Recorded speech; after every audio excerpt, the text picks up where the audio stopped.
So again, like my philosophy is kind of, I'd rather sell 100 units a month of something to high income earners that. Hey everyone, this is Nazar Akil from Max Pro. Hi, I'm Linda. And I'm Paul. And we're 11 Pebbles. Hi, this is Lopa Vandermersch from Rasa. Oh, you're listening. And you are listening to the E-Comm Show.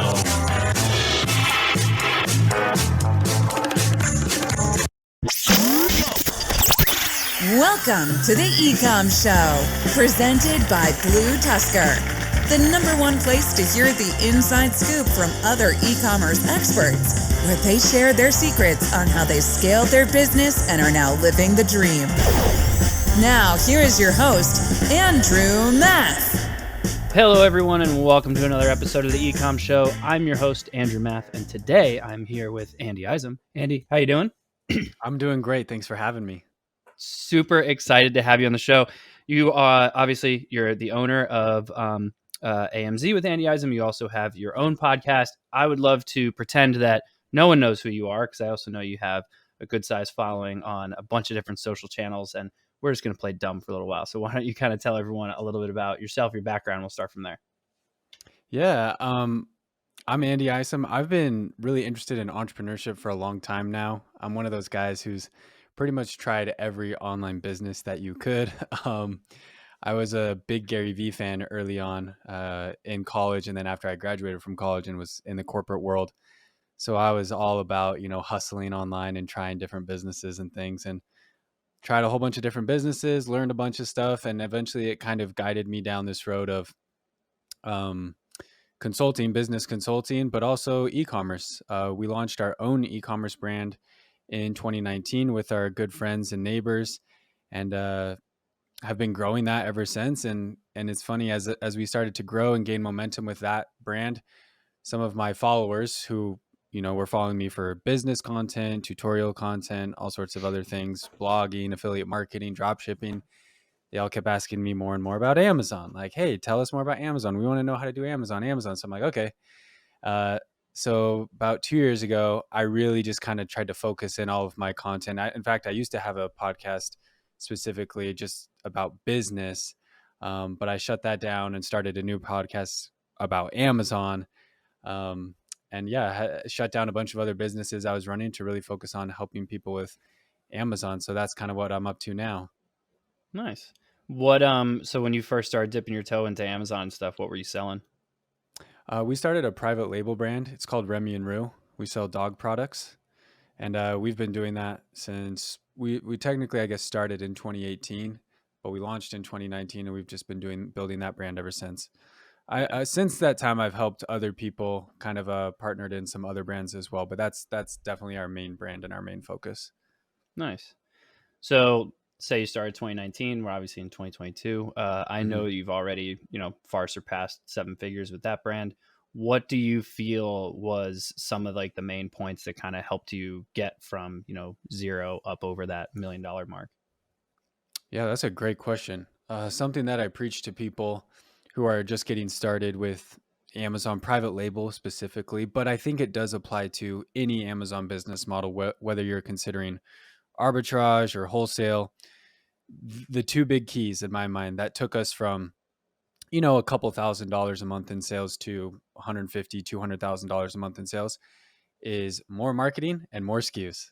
Those are the two things I try to drive home to people: is increase your marketing, whether that's spending more on Amazon pay-per-click advertising specifically, or more marketing off Amazon, and then just having more SKUs. Those are definitely the two biggest things. So did you start to develop your own brand off of Amazon as well, or did you solely focus on Amazon? Our initial game plan was to launch on Amazon. And just a little backstory, I guess. I had my first experience with Amazon actually back closer to 2014, 2015. I'll just tell, it's a quick story, but it was kind of funny to me. I was actually sitting in a business class next to 2 other kids, I guess, in my class in college, and they were not paying attention to the professor at all. They were just like kind of huddled next to each other, like looking at their laptop and kind of just like chattering quietly. And I could not help but like kind of snoop in their conversation and like peek, like, what are you guys looking at? That's so interesting that you're not paying attention. and they had some software pulled up on their screen, and they were looking. I just saw a whole bunch of dollar signs and products. It looked like something with Amazon, and so I just like asked them. I was like, "Hey, what are you guys doing?" And they're like, "Oh, we're just looking at Jungle Scout." And this was like back when Jungle Scout first launched. It was like right around 2015. And they were looking at like products and seeing all these huge dollar signs and sales that these products were getting on Amazon. And I ended up talking to them after class, and they're like, "Yeah, we sell toothbrush head replacements, just some generic brand that they come up with for like electric toothbrushes." They're like, "Yeah, we sell like $50,000 a month." And I was like, "What?" Like, I was just like blown away by that. So anyways, I went home, I looked up Jungle Scout, I figured out what they were and what the software did, uh, bought a lifetime license for $49. And now the program's like, it's like $70 a month, monthly subscription. Yeah. But at the time it was like one time $49. So I was one of like the first, I guess, users of Jungle Scout back in the day. Started dipping my toes into Amazon. I was a broke college student though, and I just gotten married, and my wife and I both played college sports. Neither of us had a job, so we had no money, but I was dabbling in Amazon, ordering samples from suppliers in China, but never ended up really taking a deep plunge. But it was a way to get my feet wet. So from that experience back in 2015 kind of led us when we were, a few years later when we had this idea again for Remy and Rue. I was like, "Hey, let me get my Jungle Scout out here, do some market research." And I was kind of the belief, let's launch on Amazon first. Kind of, sorry, going back to your question of why Amazon, have we expanded? My whole philosophy was, let's launch on Amazon first because we can gain a ton of momentum there. We don't have to fulfill orders. They do FBA fulfillment.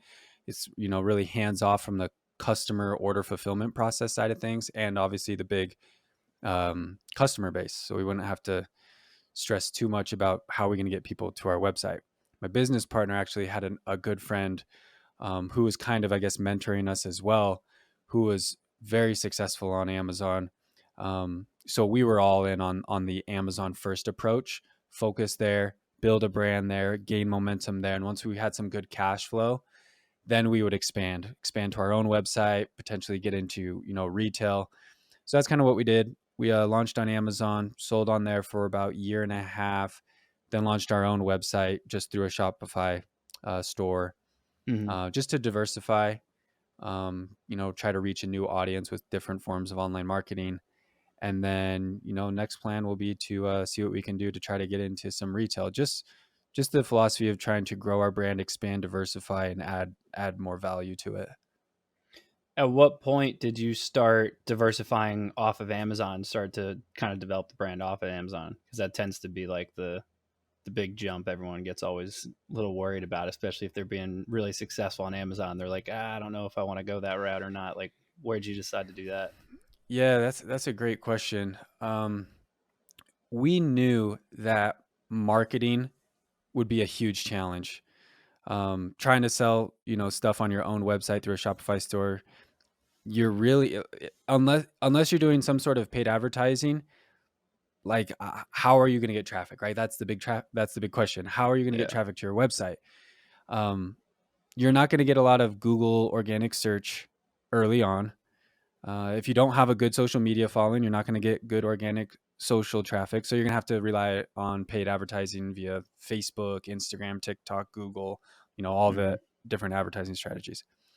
Well, we knew that would be expensive. We know that marketing on those platforms is a lot more expensive than running Amazon pay-per-click ads, or at least it's a lot more difficult, I should say, and a lot more competitive. I know that Amazon ads are definitely getting more competitive, but for the average business owner, being profitable with a Facebook ad is way more challenging than being profitable with an Amazon pay-per-click ad.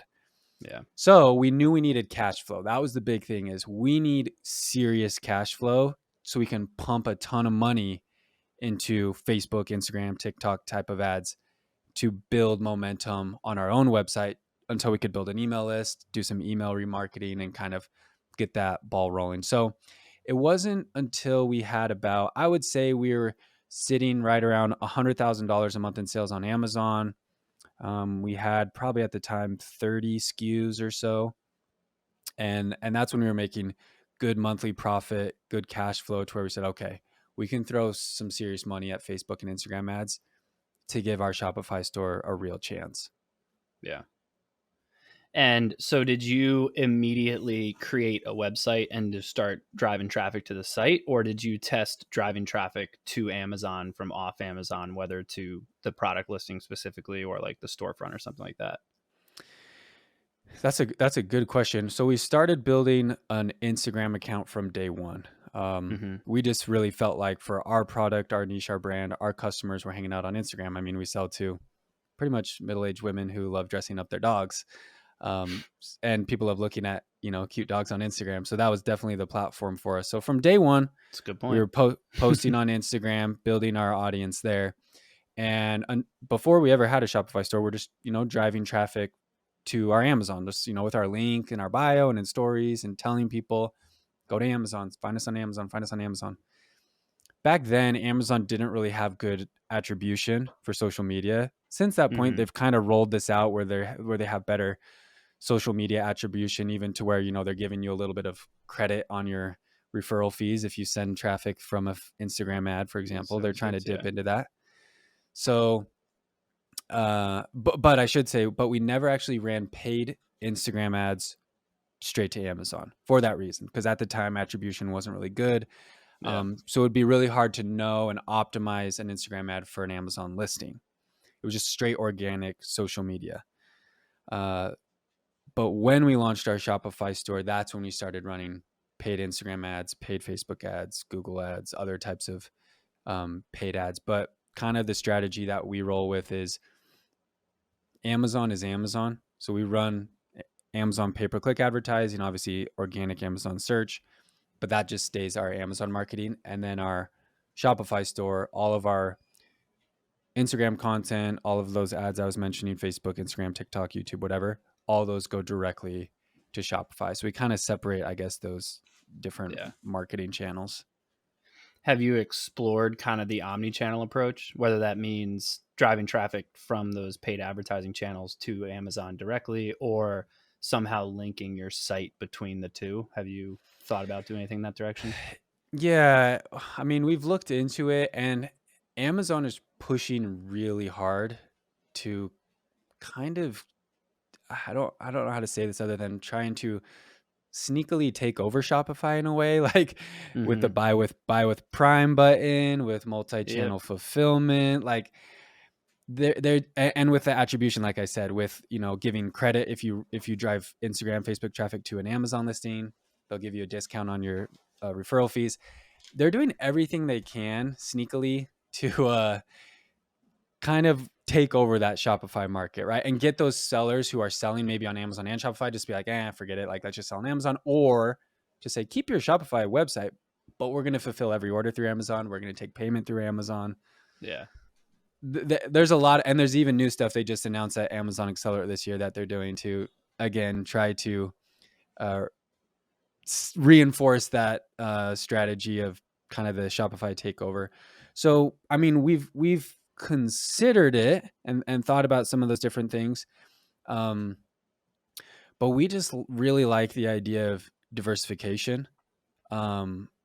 We just, and this is something that I talk to my students about all the time is just risk management, managing risk in all aspects of your business, whether that's ordering product from a supplier or, diversifying your brand across different channels. I don't want to put too many of my eggs in the Amazon basket and give them too much control over my business to where if something changes with Amazon, a policy changes with Amazon, fees change, something changes that's catastrophic, that my business is not completely shut down. Yeah. So that's another reason why we use a 3PL. So we have a fulfillment center here, actually local, that fulfills all of our Shopify orders and houses all of our inventory before it goes to Amazon. And people have asked me, like, how come you guys don't just use Amazon multi-channel fulfillment? Because you can do that where someone orders on Shopify, Amazon ships it from an FBA warehouse. You can do that. But again, it's just that philosophy of, I don't want to put all my eggs in Amazon's basket. Obviously, I'm using them to build my brand and building momentum with them. But I want to have another platform that can stand on its own. If Amazon completely shut down, I have another platform, a warehouse, fulfillment, operation, website, marketing that's completely separate from Amazon that can potentially thrive or survive if something were to change with Amazon. Yeah.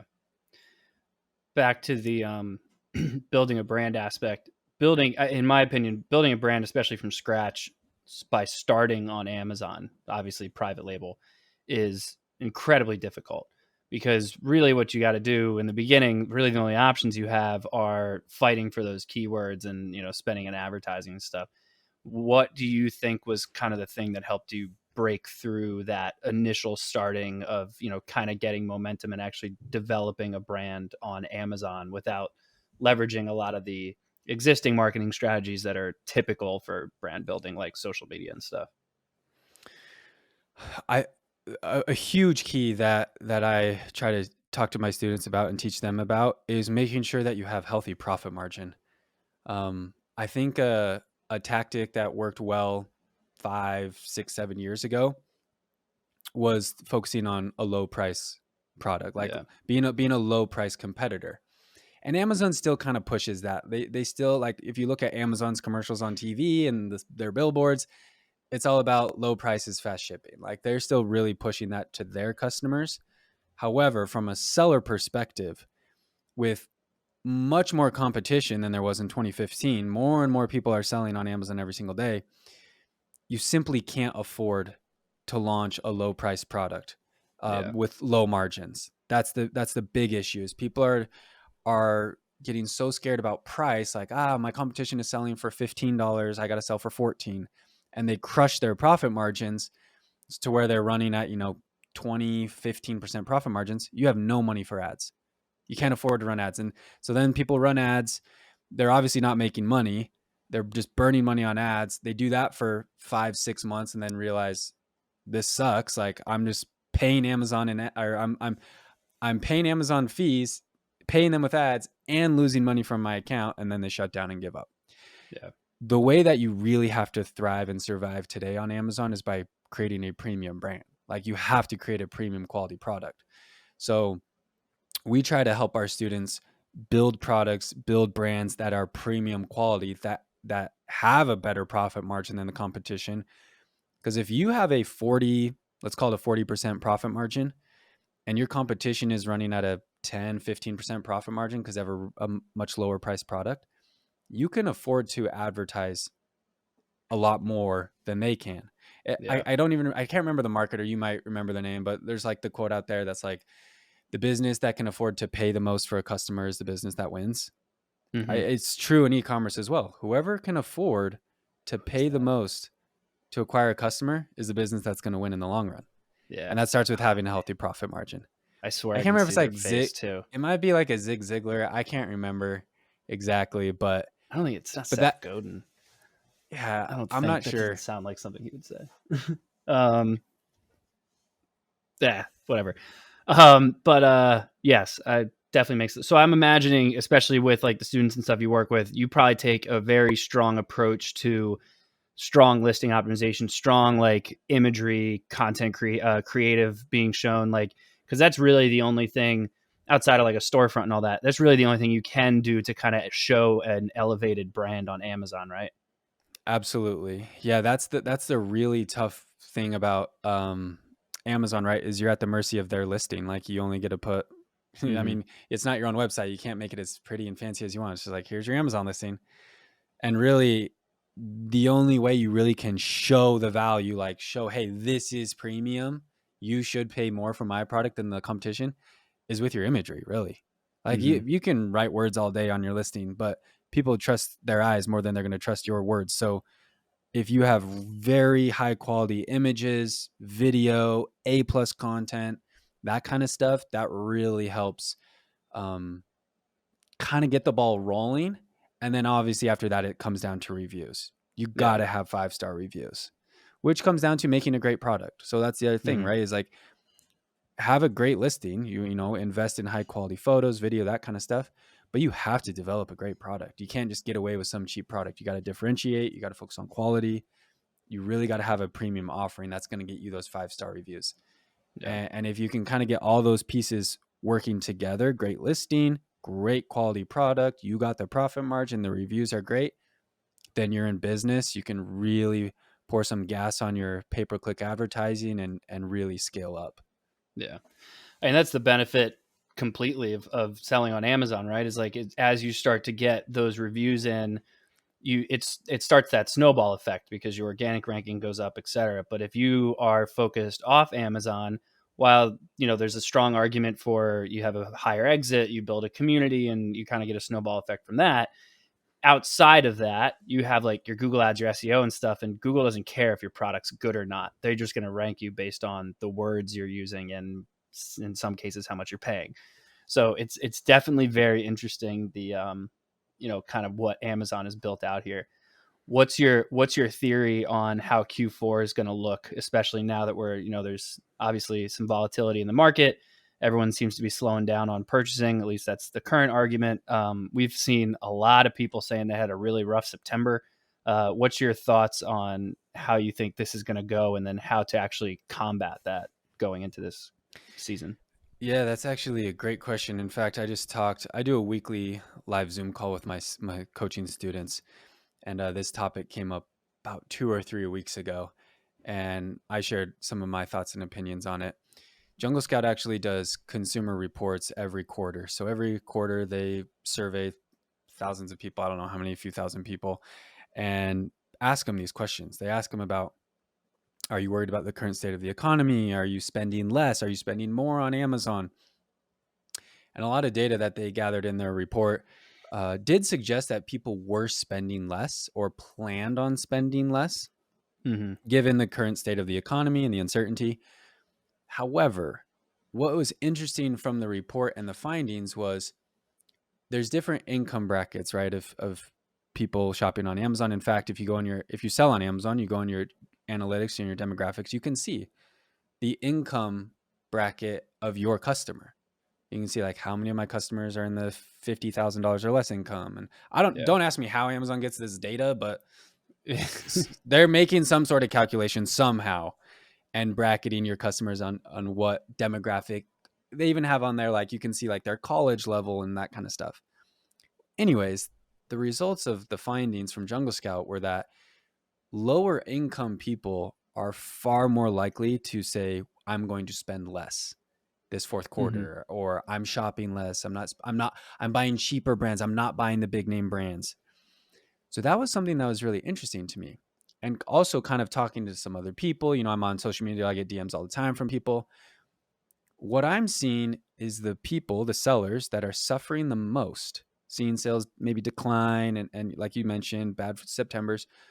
People that I'm seeing suffer the most are the people who are competing in those low price markets where they're selling to the low income demographic. If you're selling to cheap people, those are the people who, and I'm not trying to be demeaning here when I say cheap people, I guess. When I know what you mean. That sounded really bad. Yeah. When you're selling to, bargain, that's what I should say. When you're selling to bargain shoppers, people who don't care about brand and maybe don't care as much about quality, they're just looking for maybe like the lowest price, best value they can find. Those are the people who are very sensitive to the economy. Those are the people who are getting hit hard at home, most likely, versus the high income earners. They're the people who they don't care if gas is $4 a gallon or $3 or $2. They're driving the same amount.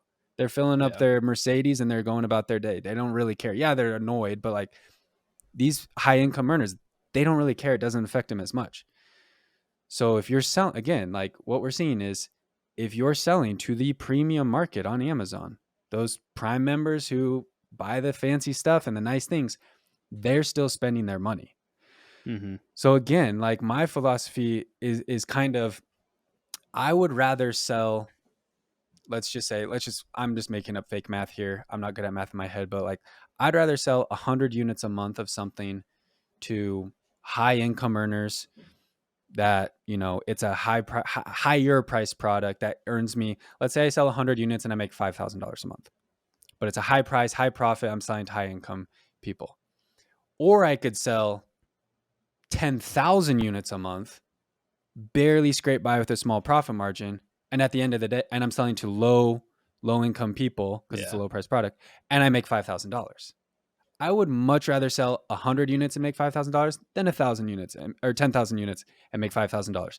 Two totally different people. Not to mention, the other thing about that too is you're not going to sell as many units. You sell 100 units, make $5,000, higher price, higher demographic of people. What we've found in research, and I've talked to a lot of other people who live by the same philosophy, is the people who are willing to pay more usually complain less. In fact, I see it with my coaching all the time. Like I have high price coaching programs. The people who have money and are willing to pay more are my best students. They don't complain. They don't have issues. It's the people who like barely like qualify for coaching or they're like throwing everything on a credit card to make it work. They're the ones who are the most high maintenance to work with. Yeah. And I think it's the same in e-commerce. So those people that are like, you know, bargain shoppers, I almost said cheap, bargain shoppers, they're the people who are going to look for reasons to complain, look for reasons to leave you a bad review.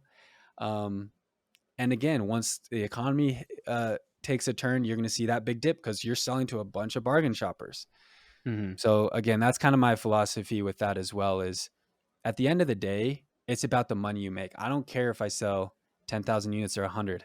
If I make $5,000, either option, I'm going to take the option that I get to work with better clients/customers that aren't going to complain and leave bad reviews.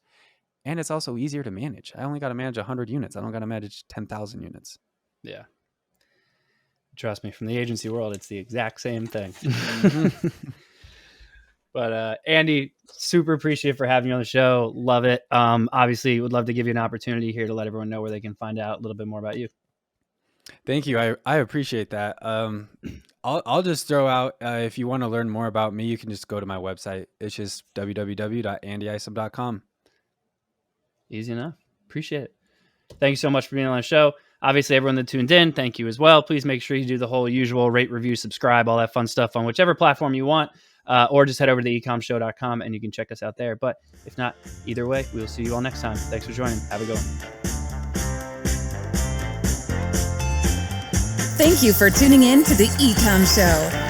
Head over to ecommshow.com to subscribe on your favorite podcast platform or on the BlueTuskr YouTube channel.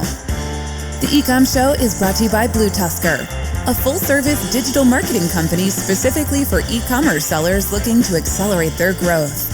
Go to BlueTuskr.com now for more information. Make sure to tune in next week for another amazing episode of the Ecomm Show.